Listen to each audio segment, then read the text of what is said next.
Hey guys, welcome to my video. I'm me and today I want to tell you about Helen Keller.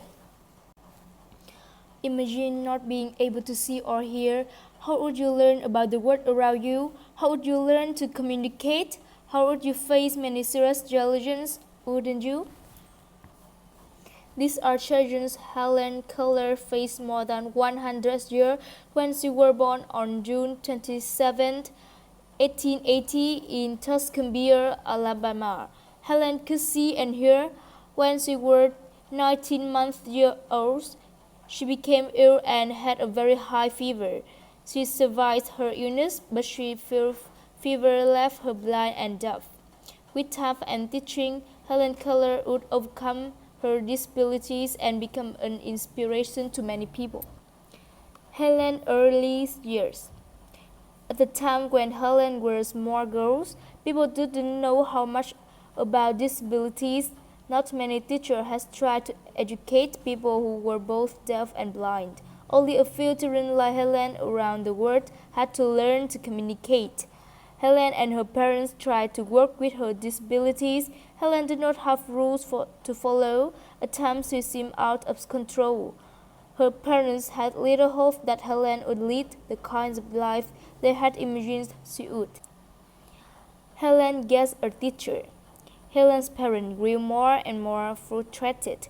A friend of Helen's parents, Alexander Graham Bell, the man who invented the telephone, had an idea. When Helen was about 7 years old, he suggested hire a young woman to teach Helen. The young woman's name was Anna Sullivan. Helen's parents agreed to give it a try. From that day on, Helen's life changed. At first, Helen did not like Anne.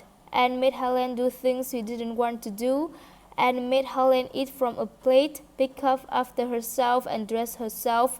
Helen fought her, but Anne kept trying. Anne knew that Helen could not see and hear, but she knew that Helen had other senses. She could touch, smell, and taste. Anne began to teach Helen to use these senses to communicate and to learn about the world around her. Anne knew that Helen was very smart. She thought it would only take some time before Helen learned how to communicate. Teaching years paid off. Anne thought about how she could teach Helen to communicate. She used Helen's sense to teach her. Anne taught Helen sign language. In sign language, people use their finger to make words and letters. Anne began teaching Helen to spell words with her fingers. Anne would spell words into the palm of Helen's hand so that she could feel the words being spelled, since she couldn't see them. For a long time, Helen didn't understand the finger name. Anne played with her, but Anne did not give up. One day at the water pump, which is sort of like a water fountain, Anne pumped water over one of Helen's hands. She used her finger to spell water on Helen's other hand. Suddenly, Helen became very still. Helen got it. She understood. She finally realized that Anne was doing. She realized that Anne was communicating with her. Helen used the finger to spell water into the palm of Anna's hand. Next, Helen pointed to Anna and then to her own hand and spelled out teacher.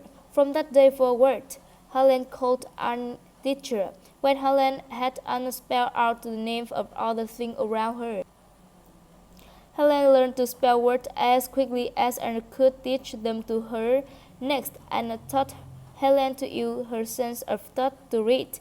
She taught Helen to read books printed in Braille. Braille used raised dots instead of ink to make letters and words.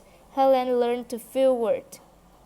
Helen also learned to understand what people were saying by placing her finger on their lips.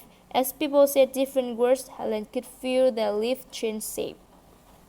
Okay, this is the end of the video today. Do you like my video? Comment for me to know, and goodbye. See you in the next video.